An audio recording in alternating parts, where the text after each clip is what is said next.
Alhamdulillah pada pagi hari ini Allah Subhanahu wa taala mempermudahkan kita untuk berkumpul kembali dalam rangka untuk membahas suatu pemikiran yang sangat berbahaya, yaitu pemikiran liberalisme yang sangat tersebar di tanah air kita dan telah menjalar bahkan kepada anak-anak muda, terutama yang hidup di daerah-daerah kampus yang sering terkena dengan penyakit liberalisme.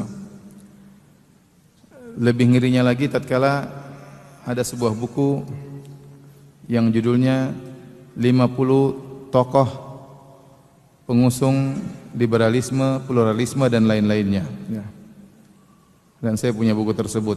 Dan kalau kita buka buku tersebut, kita melihat 50 tokoh tersebut, ternyata 50 orang tadi adalah tokoh-tokoh yang sangat terkenal di tanah air kita.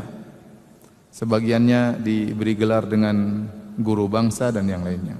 Tokoh-tokoh agama, rektor-rektor universitas dan yang lainnya. Jadi ternyata pemikiran ini tidak didukung oleh orang-orang sembarangan, tapi didukung oleh orang-orang yang top, yang terkenal, punya pengaruh ya di negara kita. Banyak yang mereka suka berkicau di Twitter atau di internet. Itu generasi ketiga yang kita hadapi sekarang. Ya. Itulah muncul liberal dan mereka didukung oleh orang-orang kafir. Ya. Karena orang-orang kafir tahu ya, kalau Islam akidahnya lemah akan hancur. Kapan Islam akan hancur kalau dia tidak yakin dengan akidahnya sendiri? Ya, suatu umat akan hancur kalau dia ragu dengan kebenaran keyakinannya. Ya, apa yang mau dia perjuangkan? Sementara dia ragu, sementara yang lain juga benar, terus ngapain saya berjuang untuk Islam? Paham? Kalau dia sendiri ragu tentang Islamnya, Islam benar atau tidak, atau yang lain juga benar, buat apa saya berjuang untuk Islam? Dengan cara demikian maka Islam akan hancur dari dalam. Orang-orang kafir tahu akan hal ini. Kerusakan yang ditimbulkan liberal potensinya lebih besar daripada kerusakan yang dilakukan oleh orang luar Islam. Kalau ada pendeta mengatakan semua agama benar, tidak ada orang Islam yang percaya. Ada biksu ya kemudian mengatakan semua agama benar, tidak ada yang percaya. Tapi kalau ada profesor Islam ya, doktor filsafat orang Islam, lagi disebut sebagai pakar ini, pakar anu, bilang semua agama benar, mulailah orang Islam percaya. Karena yang ngomong orang Islam sendiri. Karena yang ngomong orang Islam sendiri. Ini benar-benar diketahui oleh orang kafir sehingga mereka benar-benar menyokong dana untuk membantu tersebarnya program-program liberalisme di tanah air kita. Baik hadirin dan hadirat yang dirahmati oleh Allah Subhanahu wa taala. Ini sekilas tentang asal muasal munculnya liberal di tanah air kita sehingga akhirnya sekarang kita lihat fatwa-fatwa yang aneh-aneh yang beredar ya, yang kita dengar ya, merusak akidah dan juga merusak moral. Merusak akidah dan juga merusak moral ya.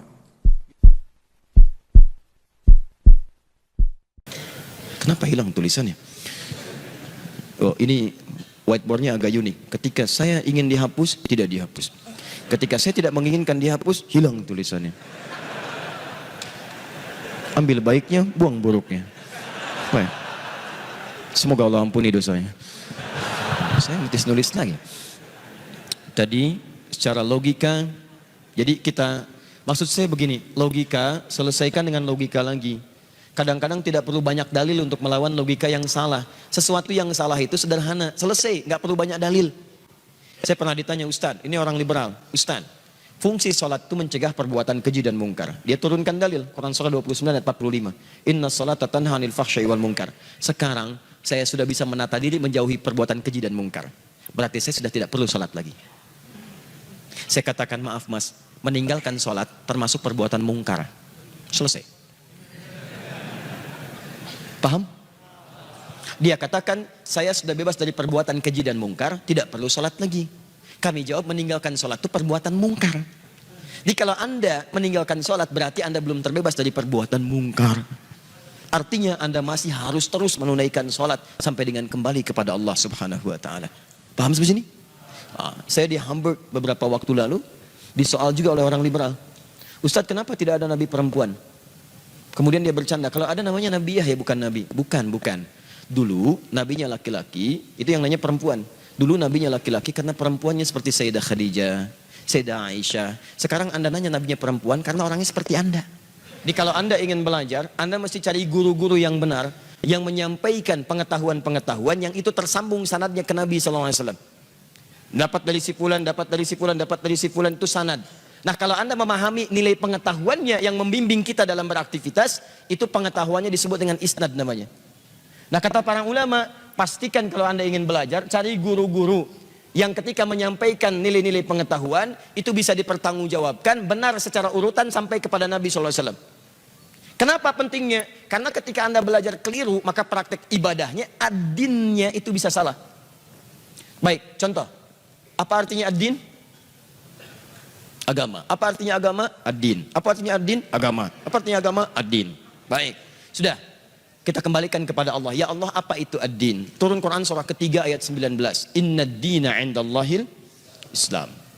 Al-Islam. Jadi ad-din adalah Islam. Apa itu Islam? Ad-din. Apa itu ad-din? Islam. Apa itu Islam? Ad-din. Nah, sudah.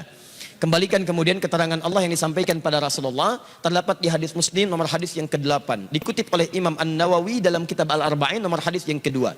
Al-Islamu an tashhada an la ilaha illallah wa anna Muhammadar Rasulullah wa tuqimas shalah wa tu'tiyaz zakah wa tasuma Ramadan wa tahujjal baita in istata'ta ilaihi sabila. Islam itu syahadat, kemudian salat, kemudian zakat, kemudian puasa, kemudian haji. Ambil contoh, lihat persamaannya. Teman-teman sudah mudah untuk memahami persamaan. Ad-din sama dengan Islam. Islam sama dengan 5 pokok ini. Yang pokoknya ini. Taruhlah kita keluarkan. Ad-din sama dengan Islam. Islam sama dengan sholat. Jadi ad-din sama dengan menunaikan sholat. Sekarang kita praktekkan. Kalau Anda ingin belajar ad-din, belajar tentang sholat, maka cari pengetahuan-pengetahuan cara sholat yang referensinya tersambung sampai ke Nabi SAW. Sebab ketika Anda salah belajar,